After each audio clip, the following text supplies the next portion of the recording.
we have those non-exempt position that they hire them and they give them the opportunity to take their position, and us they offer us, but they remove our civil service. We authorized 3 years ago when I first became chair of public housing is that we could have mixed income and mixed use. So not only preserving the low income units that we have now, you know, building hopefully new units for folks, maybe even more low income units. But on top of that, middle income, maybe higher income, that some of the rent can then supplement. Mixed use is where you can actually have commercial, like retail, barbershops, whatever, grocery stores on the bottom, and then have residential on top. We have a golden opportunity not only to build affordable housing or mixed income housing, retail space where we can actually sell a lot of our local products, and then things that will be educational not only for our residents but for the tourists. We can have things that can support kupuna, our children, you know, all the family services that we need. To me, it's a really golden opportunity, and we need to be ready, you know, and be efficient in that regard. I think the bottom line, why we all here is we just fighting for fairness. That's all. The ideas are all good, you know, for the public housing, but it's not fair the way the process they're doing it to people that, you know, invested time into the department already. Yeah. And we just fighting for fairness because we don't see we work here years, and a guy just walk right in front of us, or people that deserve to, they can do the job, they can move up, but it's being blocked by this whole thing, the exemption. I wanted him to get that occupancy or that occupancy up and the vacancy turnaround down. So if you folks have a better solution that can make it happen, that's what that's okay. Why was it so important for him to make it non-civil service workers? He told me actually that the union, he had worked with the union up front. No way. No way. See, I told him that. Back in 2006, when we sent a group of people from the state and plus UPW representatives, which they paid for our flight to go up there, to see why is it that Memphis is so successful and we're not. And that's when they brought that information back down over here, and they came up with this. They have a team that just specializes in vacants. He broke talks with us. He came along and he was talking all about this. Yes, we're gonna have what you call a multi-skilled workers and everything. We're at the table like this at the Union Hall. He looks at Barbara and says, "Yeah, okay, you guys take everything down. I have this important meeting. We gotta go. It's good to go. Everything's boom. Gets up and goes. A couple of months later, next thing you know, it's like." Non-civil service workers. We have to go back and Fix it. fix it up. So they don't mention all of that. That should be all, you know, talked Once about. the special team turns over the unit, it should be ready to go out.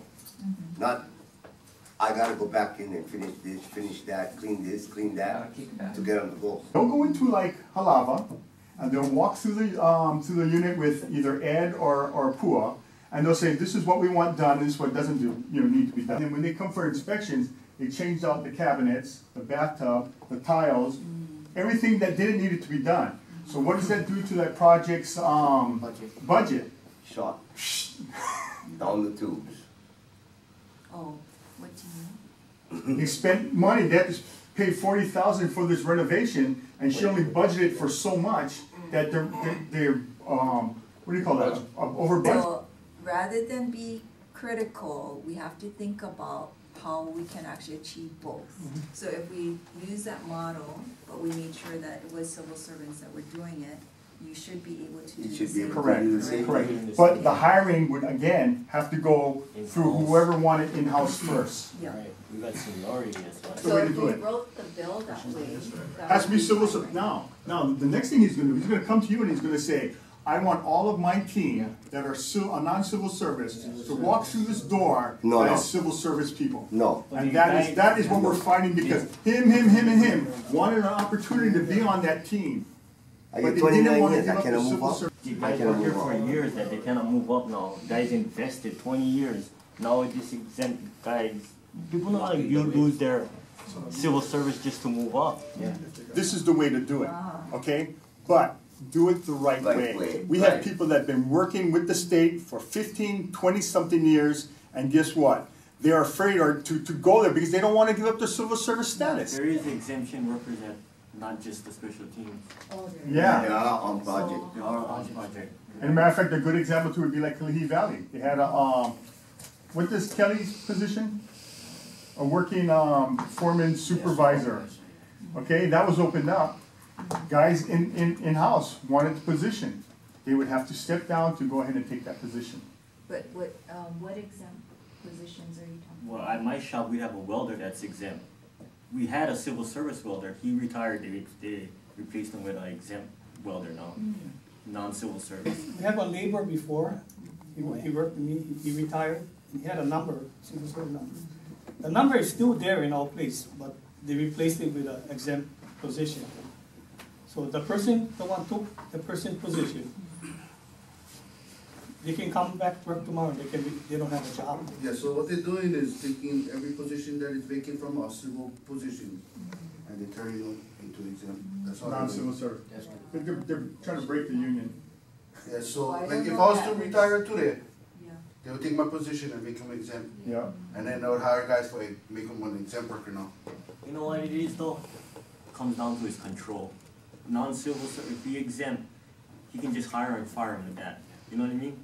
Control. But get union. Well, we protected by union. They cannot So fire we us kinda just just like fight that. it. The exempt That's guys the- come in, they get fired just like that. That's why all you guys faces is over here. I'm not gonna take this job. Cause brought up, I'll be facing you guys. You know what I'm saying?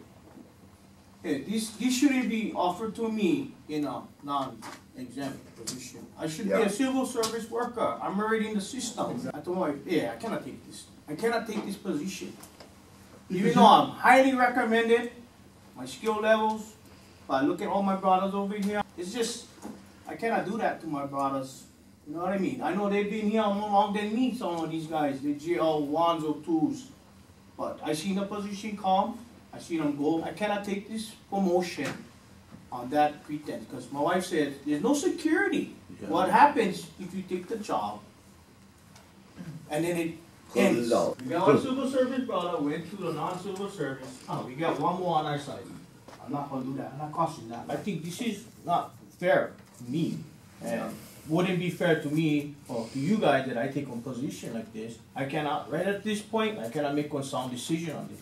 I've been going over this for the last maybe 2-3 days already with my family, and it's a good decision because I get teenage kids that go in college and all that, but I'm stuck right where I'm at, and I don't even see myself moving. And I think everybody over here would like move up too, or get into another position. You know what I'm saying? And we're gonna work hard. We're gonna put out what we gotta do. We're gonna do what we gotta do to make our career. This is our career. This is where I wanna be, and I wanna retire. This is John Oakland. I think 2 entities right now, private and government, civil service, it just doesn't mix because we're getting a lot of hoopla. I hear those guys say stuff about us guys. Us guys say stuff about them.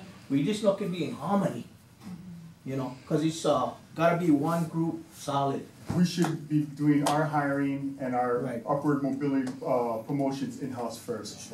And you know, I probably said this about 1,000,000 times, but this was a perfect example, was that he had nothing to do with the special teams. He wasn't going to the special teams. He was staying in the same MU. The only thing was, he was just going from where he is right now to a higher position. And in order for him to take that, he would have to lose his civil service. I'm trying to jump into this. I don't belong here, but I was like, wow. To me, it's like you guys all gotta get on the table, figure out what you guys want, negotiate with her, and figure out what it is. What I'm looking from outside in is a way of eliminating permanency. That's what I'm looking at. If you kind of look at it, retire, replace, retire, replace, retire, replace, but no advancement. So what I think, and I could be wrong, is they come together to decide what work, what is gonna work, and sit down with you and whoever that person is, and say, okay, how are we gonna make this work? You know, I respect these guys. They're stepping on forward. That's just my suggestion, guys. Bring it to the table with her, fairness. Right. We want to set up some kind of sit down with Hakim and this group. Sure, if you'd like to do that. I think I need to ask him, because I don't think from my perspective, there was any intent to have people that are retiring their positions now being exempt. That was never something I thought would happen. Well, I would like to be there when you ask him that. Okay. Yeah. So I mean, if you wanted to do that, that would be fine. I think that would be great. We're not against the special teams. No, we're not. If we need that. Right. Our main goal basically is, Honor the civil service. We want the yeah, honor. and when that happens, we'll start all over again with the hiring way and give the opportunity to the people that are already in-house first.